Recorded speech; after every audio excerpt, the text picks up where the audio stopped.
Hello and welcome, beautiful souls. I hope you're feeling centered, safe, and surrounded by light. I'm sending positive healing energy to each and every one of you, to my subscribers, to my viewers, and to the collective across the globe. Today we are tuning into your September forecast, guided by spirit, aligned with divine timing, and intended to support your highest timeline. As always, please remember these messages are general, so not every message will resonate with every human, and that's okay. Trust your intuition. If the title drew you in, there's likely something here meant just for you. If you're looking for energy cleanse kits, astrology boxes, or personal readings tailored to your specific energy, all the details are linked below. And if you feel aligned with the way I interpret the messages, you're absolutely welcome to subscribe. This is a safe, sacred space for all, and subscribing helps set the intention. So let's dive in.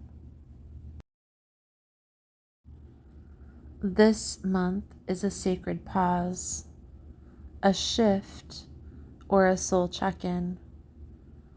After the electric portal in August, September invites us to ground our vision, to refine our rituals, and to walk in divine alignment.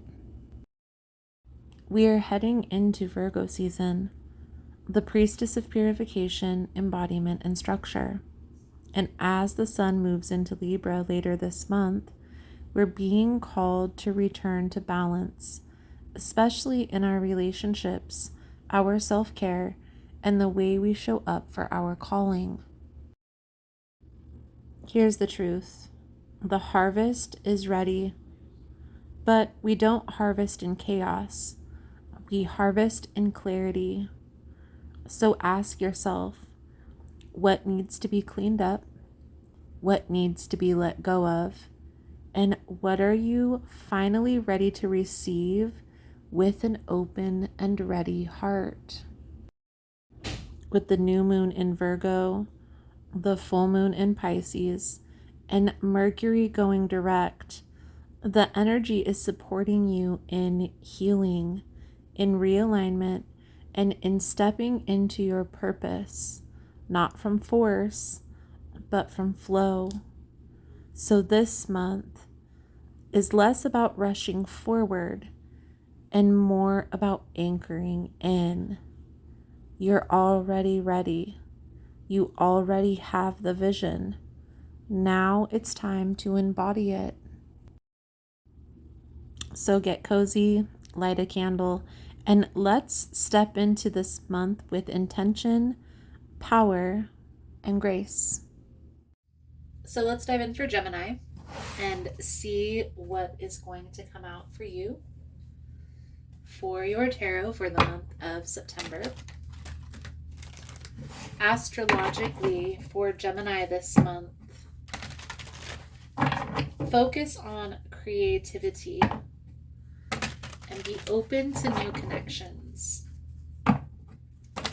Try and channel your emotions into something beautiful, something creative. Writing, dancing, painting. Express yourself. Most important message here for Gemini spirit. What do my Gemini friends need to know? Please and thank you.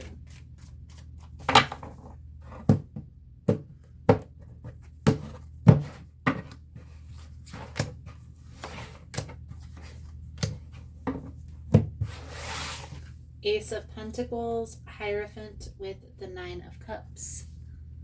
It's like new beginning, new experiences, focusing on traditional values, traditional things. And I feel like this is bringing in a lot of happiness, a lot of abundance, a lot of fulfillment for you in September, Gemini. The energy surrounding you at this time, Judgment.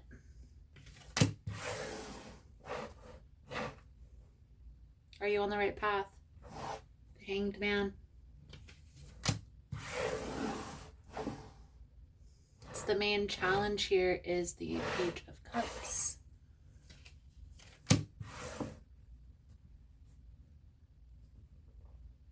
It's working in your favor, the Knight of Cups. So things are moving forward. Things are advancing for you, Gemini. What's next? The Three of Wands, the Devil energy. There is a need to be careful. Be mindful of those who you surround yourself with. You don't want to fall back to old behavior patterns. So Gemini, we're going to go through and we're going to clarify each individual card. This is the advice guidance moving forward, so we'll pull that over at the end. Let's start here with Judgment. Please clarify for Gemini. Thank you, Spirit.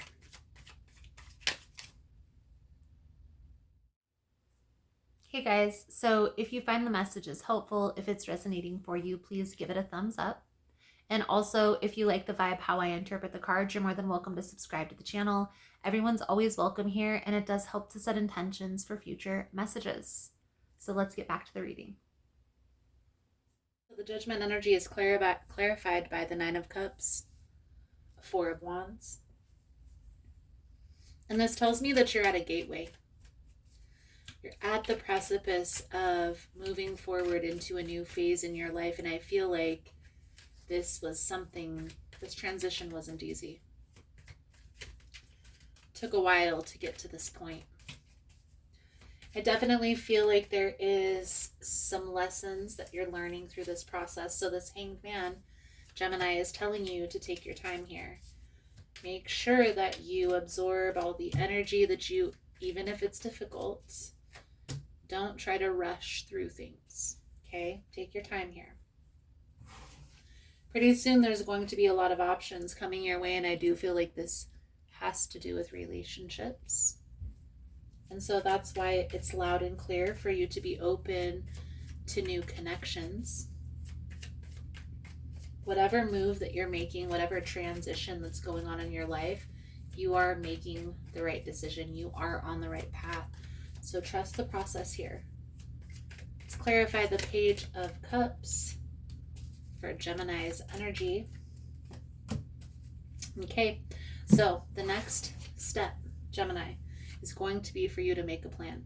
We have the Two of Wands, the Seven of Wands. We have the Three of Wands down here as well as part of what's next.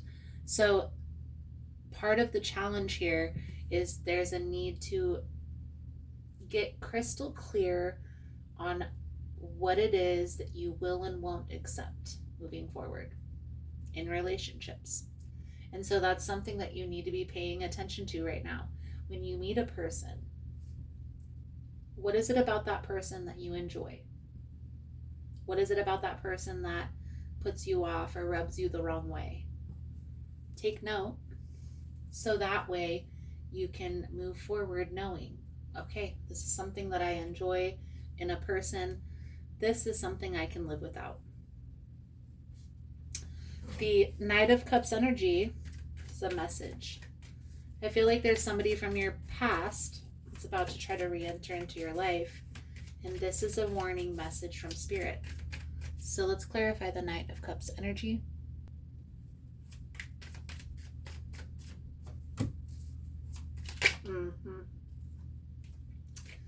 I feel like this person is going to come in and try to offer you the world. They're going to try to offer you everything, but I definitely feel here, Gemini, with the Magician on the bottom of the deck, but it's in the reverse. This is telling you that this person is very manipulative. Okay? So be cautious of this person. If your intuition is telling you that something is off, there is a reason. Get clear. What do you want your future to look like, and does this align with that? And yes, that pertains to a person. Example. Here's an example, Gemini. The Knight of Swords, the Lover's energy. You don't want to be at odds with a person that you're supposed to enjoy your life with. Okay? So ask yourself, and here's an example. Let me get to the example. Let's say there's a pilot, and that pilot travels often, and they meet a teacher, and they hit it off, and they enjoy one another's company. But think long term. Do you think that relationship and those two people are going to be able to enjoy each other's company and continue on their current path? Or are they going to have to switch everything up to be able to enjoy each other's company? What this message is telling you is you want a person who aligns with your path. So maybe the reason why this situation doesn't really hash out the way, obviously they can make it work if they really wanted to, but the reason why it doesn't flow, they're not in each other's lives every day, they're not able to enjoy each other's company, enjoy life together, is because one person travels for their career often and the other person only gets 3 months off a year. And I'm not saying that's your situation, maybe it is, but that's what's coming up here. It's like, be mindful, Gemini. Is this person from your past in true alignment with your future, or was there a reason why you let that go a long time ago? And maybe this is just a test to see if you're truly ready for what's next. Okay, so your advice, guidance moving forward: King of Coins, the Ace of Staffs with the Eight of Swords. So what this is telling me here, Gemini, new beginnings, new experiences, but there is a little bit of fear. There is a little bit of anxiety of how to move forward or what this is going to look like. It's okay to play it safe while you are discovering who a person truly is. Okay? You don't have to rush into things. Don't rush to make a decision. Take things slowly and move forward as slow as you need to. Slow and steady wins the race. I also feel here, Gemini, you are ready for this new experience to come in, and understand when this person comes back, you're going to see their BS from a mile away. This is simply just to bring awareness that this person is coming in, and with you having options, you don't want to close yourself off from something that you've already experienced to not enjoy something that you don't know, that you could always wonder. You know what I mean? So take your time through these experiences. Your soul journey message coming for your reading is triggers. So the message that comes with the card, Gemini: the occurrences or circumstances in your life may affect you on a deep level, and they'll be stored in your memory as wounds or triggers. Your ego can become defensive due to an emotional wound that you carry. Once a wrongdoing has happened in your life, it cannot be undone, but you choose how you handle the outcome. There is no single situation you cannot overcome. You can detach from the triggers, but you must have the will and desire to do so. Authentic healing means accepting past trauma, sadness, depression, and disappointment. From here, you can choose to accept responsibility for your emotions and your triggers. When you neutralize the story from your past, they lose their grip. Holding on to pain limits your ability to live life. It is time to disconnect the switch and stop allowing the past to control your future. Beautiful, Gemini. That fits so perfectly with your message about being aware that this person is going to try and come back. And with the Tower energy, Devil energy, It's like this person may try to come in and try and sabotage you in whatever way they can. So just be mindful of the energy. There's no need to react. Don't even play into the BS, but just know that Spirit is handling this from behind the scenes. So, Gemini, I feel like that's a good solid message coming out. Thank you guys again for all the love and the support. I hope the message was helpful for you, and I look forward to reading your cards again soon. Namaste.